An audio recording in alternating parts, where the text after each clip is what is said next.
It's the Week 5 edition of the NBC 26 Friday Night Blitz. We're at the halfway point of the season already. A lot of big games tonight. Neenah, Appleton North, Freedom, Wrightstown, and more all on the way. But we start with our Sports Showdown game of the week. Undefeated West Pere on the road at Pulaski in a key FRCC North battle. Starting the second quarter, that's when we get our first touchdown. And who else? It's Maverick Cole, the big back for the Red Raiders, punching it in. 10-0 Pulaski on top. Then West Pere starts to get it going. Short touchdown of their own, Najee Mitchell, their running back. Different style, but both very good players. He's in for the touch. 10-7 Pulaski's lead. And well, here West Pere takes that lead. Duke Shovald on the bootleg. It's Joseph Joyner for the score. 14-10, Phantoms on top. Late in the game, same score. Their defense puts the icing on the cake. Nolan Matthews with the sack for the safety. West Pere wins at 16-10. Here's Chris Lemo. We're here in Pulaski after West Pere won 16-10, a big win for them in the FRCC North. Coach Grayson, first off, what was the defensive adjustments that you guys made to really settle in the second half? Well, to be honest, we didn't make any. It was just about want-to and playing lower. We were getting blown off the ball, and we just had to play better. And the kids responded. They really did. And give our defensive staff, Coach Wirtz and his whole staff, a lot of credit. They got them going, and they started executing the defense like we had it drawn up. Last thing here, obviously, you look at the schedule. The big matchup is at the end of the season with Bayport. But how do you keep the guys kind of focused on the week to week? No, we have East Pere. This is our rival game. They're coming to our house, so we're excited for that. Trust me, we're focused on them. We're not thinking about down the road. We got plenty of games left. We're dinged up a little bit, like everyone is, but we have to get healthy, and it's a rivalry game. So we're excited for that, and we'll be ready for it next Friday. All right, Chris and Coach, thank you. Let's take a look at the FRCC North Division standings here. Bayport got the win at Manitowoc tonight, so it's the Pirates and the Phantoms atop the conference. But as you just heard Coach Grayson say, they're focused on their crosstown rival, De Pere and West Pere, coming up a week from tonight. Let's go to the FRCC South. Notre Dame hosting Sheboygan North. Second quarter, Triton's facing a 4th and short. They keep the offense out, and it pays off. Joe Otradovic sneaking it in. Notre Dame goes up 7-0. Late first half, another 4th down. Another conversion. This time it's Ian Blom off tackle and to the house. Notre Dame goes up 14-0, and they go on to win it over Sheboygan North. To the FBA, Neenah looking to stay unbeaten. A good litmus test for them tonight against Appleton North, one of the top programs in that conference, and the Rockets get out to the early lead. Ethan Van Evenhoven up in the sky, and Luke Keller's there waiting for it. He gets the touchdown, 6-0 Rockets.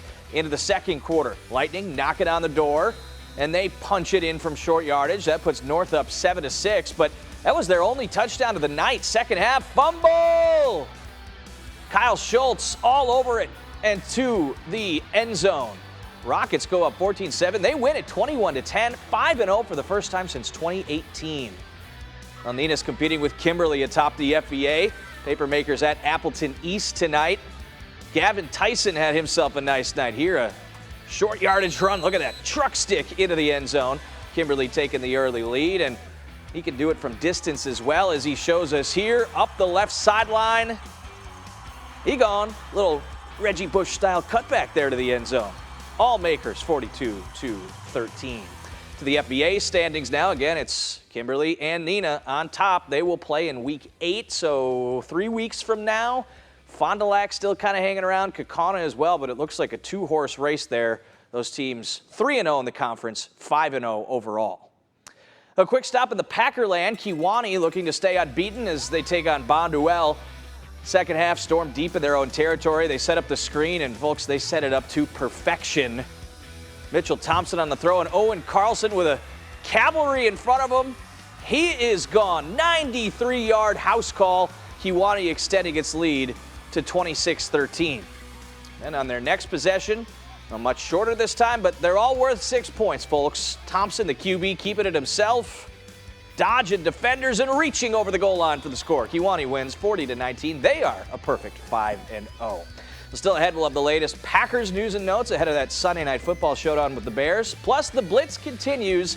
I'm not sure there's a more competitive conference than the Northeastern. The NEC will have the highlights from all 3 of their games tonight. Next on the Blitz.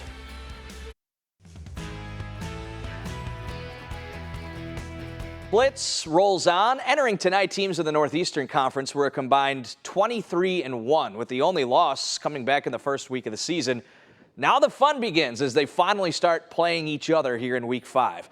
A matchup of unbeatens here to start the run. Wrightstown on the road at Freedom. Always a good matchup year in, year out. Late first quarter, after an Irish takeaway, the very next play, they strike while the iron's hot. It's Carter Crewalt slicing through defenders. Stiff arm somehow stays in bounds. 60 yards for the score. Freedom up 7-0.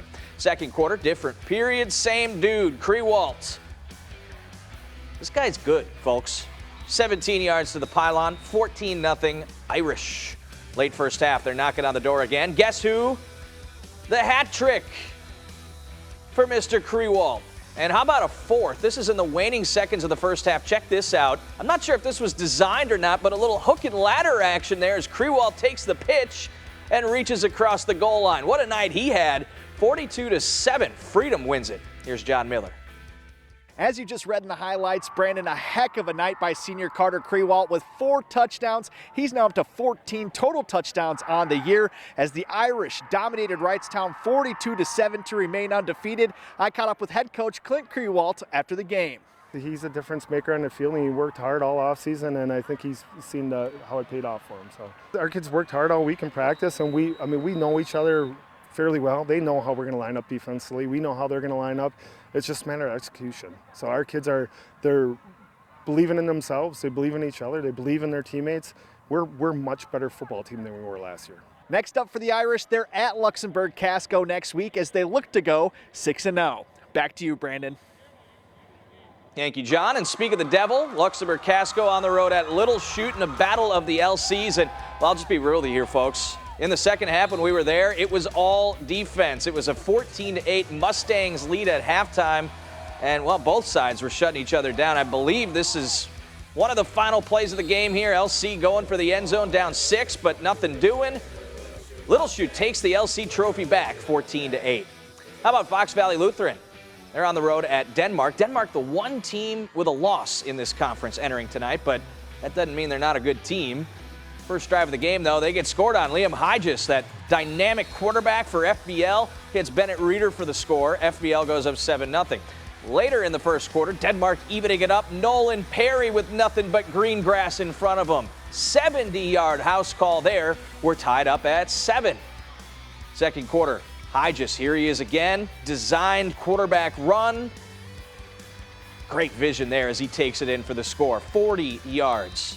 FBL goes on to win this one, 28-14. Well, if you went to the Packers